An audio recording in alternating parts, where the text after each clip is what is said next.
नमस्कार। Class 11 NCERT physics chapter number 2 unit and measurement का lecture series 07 है, जिसमें हम सीखेंगे एक्यूरेसी क्या होता है, प्रिसिशन ऑफ इंस्ट्रूमेंट क्या है, एरर क्यों आता है, टाइप ऑफ एरर क्या है, एरर को दूर करने का क्या तरीका है।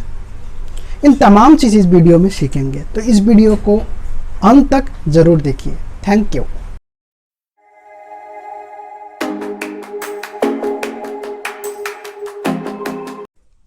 यूनिट एंड मेजरमेंट का लेक्चर सीरीज 07 है।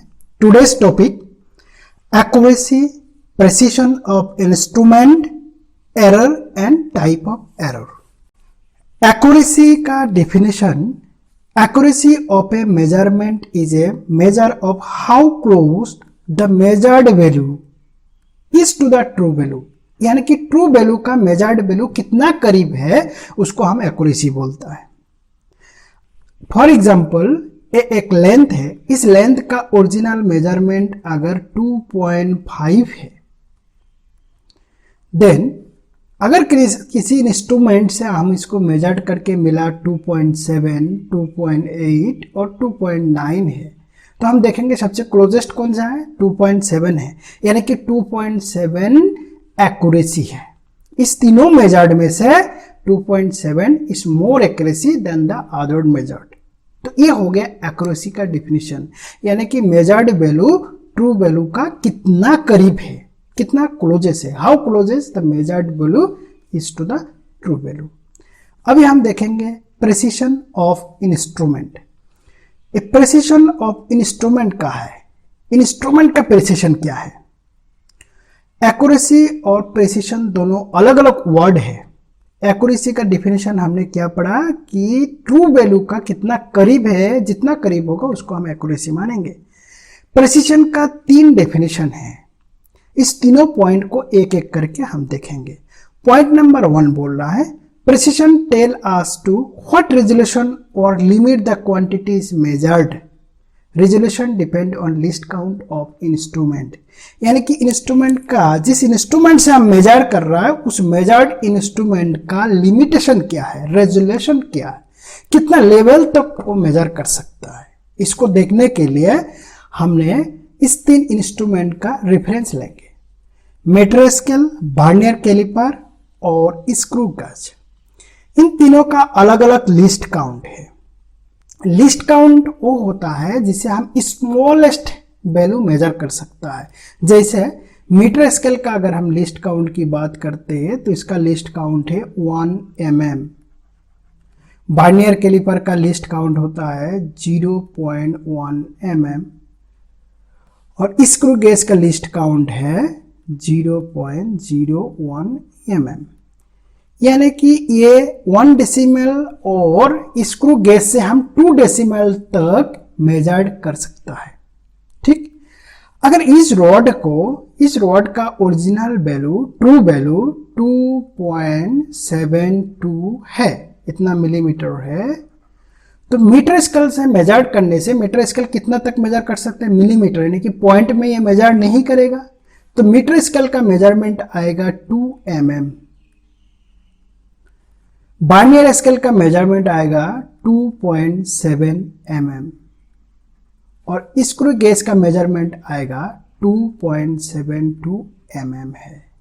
यानी कि डेसिमल के बाद कितना तक हम मेजर कर सकता है उसको बोलता है रेजोल्यूशन। तो इस केस में रेजोल्यूशन किसका ज्यादा है, स्क्रू गेज, उससे कम किसका, वर्नियर, उससे कम किसका, मीटर स्केल का। और लेकिन लिस्ट काउंट इसका ऑपोजिट है, लिस्ट काउंट कम सबसे किसका है, स्क्रू गेज का, फिर वर्नियर स्केल, फिर मीटर स्केल।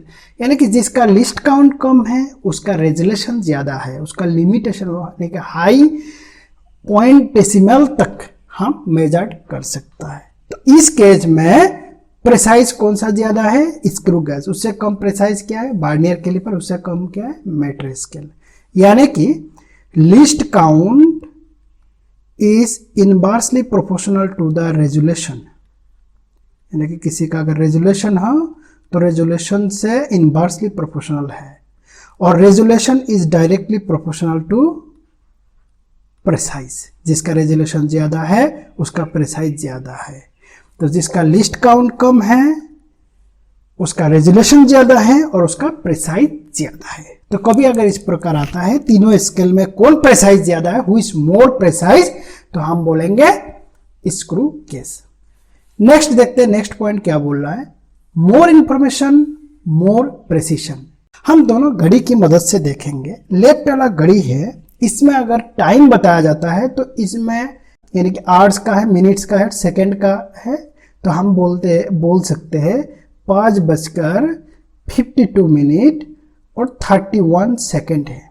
लेकिन राइट वाला जो घड़ी है, इस घड़ी में सेकंड का कांटा नहीं है, तो इसमें हम क्या बोलेंगे 5:52 है, लेकिन सेकंड का इंफॉर्मेशन नहीं है। जिसमें ज्यादा इंफॉर्मेशन है वो मोर प्रिसाइज है। तो इस केस में कौन प्रिसाइज है, लेफ्ट वाला घड़ी, और राइट वाला घड़ी प्रिसाइज नहीं है। अभी देखते हैं तीसरा नंबर पॉइंट। तीसरा नंबर पॉइंट क्या बता रहा है, closeness of measurement to each other. इसको एक चार्ट की मदद से समझेंगे। अगर कोई भी एक लेंथ का मेजर करना हो, मान लेते हैं कि यहां पर ये रॉड है, इस रॉड का मेजर करना है, तो बबीता और राजू को बताया गया कि तुमने 3 रीडिंग लेना है, और दोनों ने इस प्रकार रीडिंग लिया। बबीता का रीडिंग इस प्रकार हुआ 2.9392 और 94 है, और राजू का रीडिंग 2.3152 और 2.94 है। अभी देखेंगे किसका मेजरमेंट आपस में क्लोजेस है, आपस में। तो बबीता का मेजरमेंट 2.93, 2.92 और 2.94 है, लेकिन राजू का बिल्कुल अलग अलग, आपस में नहीं है। तो इस केस में हम बबीता को क्या बोलेंगे, मोर प्रिसाइज, यानी कि closeness of measurement to each other, उसको हम बोलते हैं प्रिसीशन। तो प्रिसीशन का हमने 3 डिफिनेशन देखा। पहला डिफिनेशन जिसका लिस्ट काउंट कम है, यानी कि जिसका रेजोल्यूशन ज्यादा है, वो मोर प्रिसाइज है इंस्ट्रूमेंट। और सेकंड नंबर जिसमें मोर इंफॉर्मेशन मोर प्रिसीशन। और तीसरा नंबर पॉइंट हमने देखा जो मेजर्ड लिया जाता है वो आपस में कितना क्लोजेस है। तो बहुत सारे बच्चे एक्यूरेसी और प्रिसीशन में कंफ्यूज होता है, इसलिए इस दोनों को समझने के लिए हमने एक चार्ट की मदद से समझेंगे। ये एक रॉड है, इस रॉड का ओरिजिनल लेंथ जो है वो है 2.7। इस रॉड को 4 स्टूडेंट को बताया गया है कि 4 रीडिंग लेना है। तो राम, श्याम, गोपाल और अंकिता ने इस प्रकार रीडिंग लिया है। इस रीडिंग लेने के बाद इसका टोटल करके एवरेज किया हो तो ये नीचे वाला जो वैल्यू है एवरेज वैल्यू है। तो इस एवरेज वैल्यू से हमने पता करेंगे किसका प्रिसाइज ज्यादा है, किसका एक्यूरेसी है, और किसका प्रिसाइज नहीं है, एक्यूरेसी नहीं है। उसको देखने के लिए पहले हम चेक करेंगे प्रिसाइज वैल्यू। प्रिसाइज वैल्यू देखने के लिए जो हमारे पास डेफिनेशन था प्रिसाइज का, ये वाला definition, closeness of measurement to each other, ये डेफिनेशन को हम अप्लाई करेंगे। यानी कि यहाँ पर देखेंगे फर्स्ट किस किस का वैल्यू आपस में क्लोजेस है। राम का वैल्यू आपस में क्लोजेस है 0.2924923, यानी कि बहुत क्लोजेस है। तो राम का वैल्यू को हम क्या बोलेंगे, प्रिसाइज है। राम का वैल्यू है प्रिसाइज। श्याम का देखते हैं क्लोजेस नहीं है, एक 0.9 है और 0.5 है, बहुत डिफरेंस है, तो ये नॉट प्रिसाइज। अभी देखते हैं गोपाल का है। गोपाल के केस में देखो 64, 0.7, 0.6, 0.7, ये डिफरेंस है, यहाँ काफी डिफरेंस है, तो ये भी प्रिसाइज नहीं है, नॉट प्रिसाइज। अभी देखते हैं अंकिता। अंकिता का वैल्यू बिल्कुल क्लोजेस्ट है 701699, इस दोनों के बीच में 0.002 का डिफरेंस है। सेम इस दोनों का बीच में 0.003, इस दोनों का बीच में 0.001, इस प्रकार डिफरेंस है, यानी कि आपस में क्लोजेस है, तो इसको क्या बोलेंगे, प्रिसाइज। अभी हम देखते हैं कि एक्यूरेसी है कि नहीं किस किस का। एक्यूरेसी किससे होता है, ट्रू वैल्यू से हम कंपेयर करते हैं, ट्रू वैल्यू का जो नजदीक है उसको एक्यूरेसी बोलेंगे, अदरवाइज नॉट एक्यूरेसी। राम का वैल्यू ट्रू वैल्यू के पास नहीं है, ट्रू वैल्यू है 2.7, हो गया 2.9 है, तो इसको हम मानेंगे नॉट एक्यूरेसी। सेम श्याम का वैल्यू भी अलग है, तो ये भी नॉट एक्यूरेसी है। गोपाल का एक्यूरेसी है और अंकिता का एक्यूरेसी है। अब इस रिजल्ट को हम देखते हैं, अगर समराइज करते हैं, देखो राम क्या है, प्रिसाइज है लेकिन एक्यूरेसी नहीं है। श्याम प्रिसाइज भी नहीं, एक्यूरेसी भी नहीं। गोपाल का प्रिसाइज तो नहीं लेकिन एक्यूरेसी है, और अंकिता का दोनों है। तो इसलिए एक्यूरेसी और प्रेसिशन दोनों एक दूसरे का इंडिपेंडेंट है। ऐसा हम कभी नहीं कह सकते, नेवर कि अगर कोई वैल्यू प्रेसाइज हो तो एक्यूरेसी होगा या एक्यूरेसी हो तो प्रेसाइज होगा। दोनों का डेफिनेशन अलग अलग है। अभी हम देखेंगे एरर।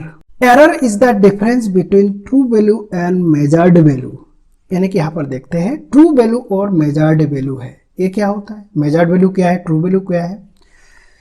यहां पर एक रॉड है, इस रॉड का लेंथ अगर ट्रू लेंथ है 2.82 है, लेकिन किसी ने मेजर्ड किया इसका वैल्यू 2.80, किसी ने मेजर्ड किया 2.81, तो इस दोनों ट्रू वैल्यू है नहीं, दोनों मेजर्ड वैल्यू है। मेजर्ड वैल्यू ट्रू वैल्यू से अलग है। तो जैसे मेजर्ड वैल्यू ट्रू वैल्यू से कितना अलग है उसको बोलता है हम एरर। इस दोनों केस में एरर कितना आ जाएगा, पहला केस में आ जाएगा ट्रू वैल्यू 2.82 माइनस हमने मेजर्ड किया कितना 2.80, एरर कितना आया 0.02। सेकेंड केस में आ जाएगा 2.82 true value minus measured value क्या है 2.81, तो इसका आ जाएगी 0.01। इसको बोलता है एरर। तो हमको एरर पता लग गया कि जो ट्रू वैल्यू है, ओरिजिनल जो वैल्यू है, उससे जो हमने मेजर्ड केस, दोनों का बीच में क्या डिफरेंस है। अभी हम देखेंगे एरर कितना टाइप का है, एरर होता क्यों है और उसको दूर करने का क्या क्या तरीका है। Type of error. एरर अगर ब्रॉडली डिफाइन किया जाता है तो दो टाइप का एरर होता है, एक है सिस्टेमेटिक एरर और दूसरा हो गया रैंडम एरर। सिस्टेमेटिक एरर का जो सोर्सेस है, कहां से आता है, होता है एरर, उनमें से तीन डिवाइडेशन है। Instrumental error, imperfection in experimental technique और प्रोसीजर, और पर्सनल एरर है। हम एक एक करके हर एक का डेफिनेशन के साथ और एग्जाम्पल के साथ देखेंगे। Systematic error are those error that tend to be in one direction, either positive or negative. Systematic, नाम ही सिस्टेमेटिक है, यानी कि हम इस एरर को समझ जाते हैं। ये एरर इस प्रकार एरर है किसी भी एक डायरेक्शन के, या पॉजिटिव तो पॉजिटिव ही हो रहा है, नेगेटिव तो नेगेटिव ही तो हो रहा है। ऐसा नहीं कभी पॉजिटिव कभी नेगेटिव, इस प्रकार नहीं। उस प्रकार एरर को हम बाद में पढ़ेंगे और रैंडम एरर है। तो सिस्टेमेटिक एरर का सोर्सेस क्या है, कैसे होता है, क्यों होता है, उसमें पहला है instrumental error. Instrumental error arise from the error due to imperfect design or calibration of the measuring instrument. Zero error is in the instrument. समझ में नहीं आया होगा, कोई बात नहीं, अभी एग्जांपल से समझेंगे। ये वाइंग मशीन है।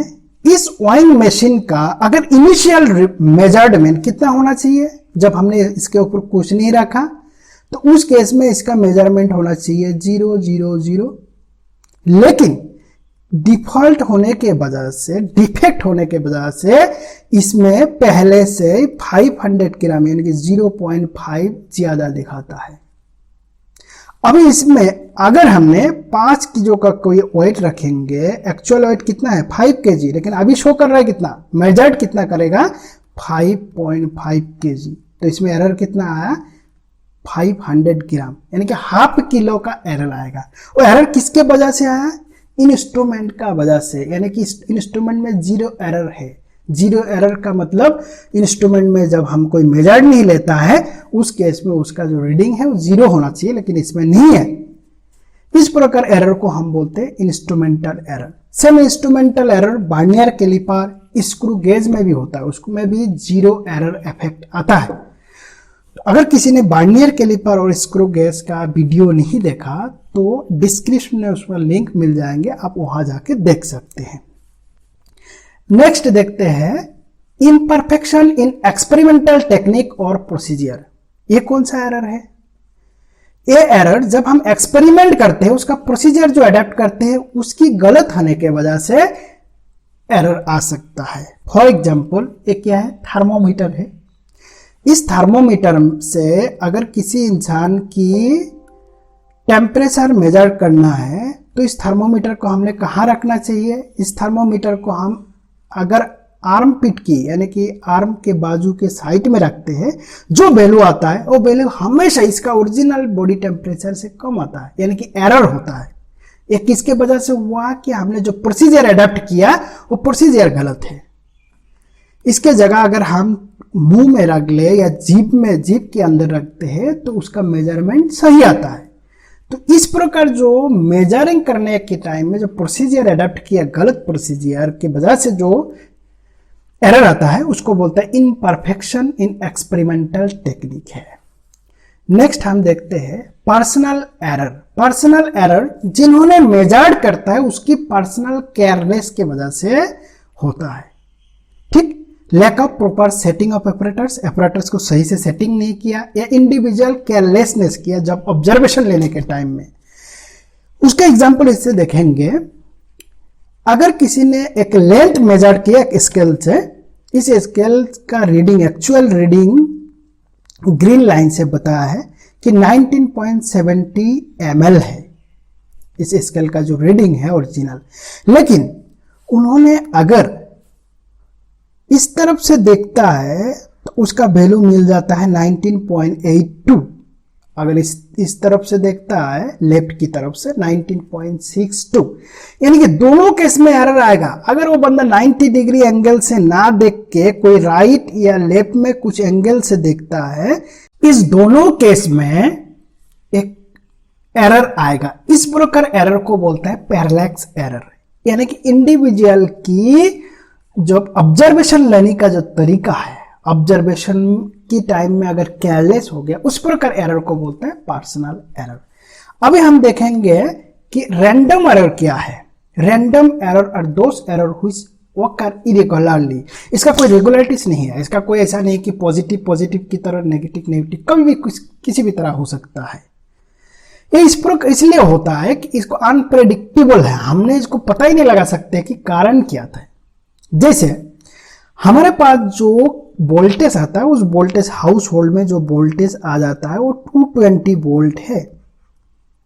अगर किसी एक्सपेरिमेंट में हमने करंट का मेजर कर रहा है, हम जानते हैं ओम्स लॉ के हिसाब से V = I × R। R अगर इस केस में कांस्टेंट है तो वोल्टेज क्या करता है, करंट वोल्टेज के हिसाब से डिपेंडेंट है।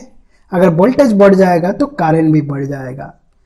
हमें करंट को मेजर करना है, लेकिन सडनली कुछ स्पाइक हुआ किसी कारण से 220 वोल्ट स्पाइक होके 230 वोल्ट हो गया, उस टाइम मैंने मेजर्ड ले लिया तो ऑब्वियसली मेजर्ड हमारा ज्यादा आ जाएगा। फिर किसी कारण से 220 से 210 वोल्ट हो गया तो उस टाइम मेजर्ड हमारा कम आ जाएगी। इस केस में वोल्टेज कम हो गया तो करंट भी कम हो जाएगा। ये स्पाइक इतना कम समय के लिए होता है जिसको हम प्रेडिक्ट करना मुश्किल है, प्रेडिक्ट नहीं कर सकता है। तो इस प्रकार अनप्रेडिक्टेबल फ्लक्चुएशन होने से जो एरर होता है उस एरर को बोलता है रैंडम एरर। इसमें वोल्टेज सप्लाई की वजह से हो सकता है, टेम्परेचर का वेरिएशन में हो सकता है, ह्यूमिडिटी की वजह से हो सकता है, कोई और कंडीशन हो सकता है। ठीक, इसको हम प्रेडिक्ट नहीं कर सकते, लेकिन इसको दूर कैसे कर सकते, इसको हमें पता ही नहीं लगता। तो दूर करने का तरीका क्या है? दूर करने का तरीका ये हम मेजर्ड कोई बार मेजर्ड लेके उसका एवरेज निकालता है, जिससे हमें एरर होने का चांसेस कम हो जाता है। एरर मिनिमाइज होता है, खत्म नहीं होता है लेकिन मिनिमाइज होता है। तो ये था आज का टॉपिक्स। वीडियो अच्छा लगे तो लाइक शेयर सब्सक्राइब करना ना भूलें। Thank you.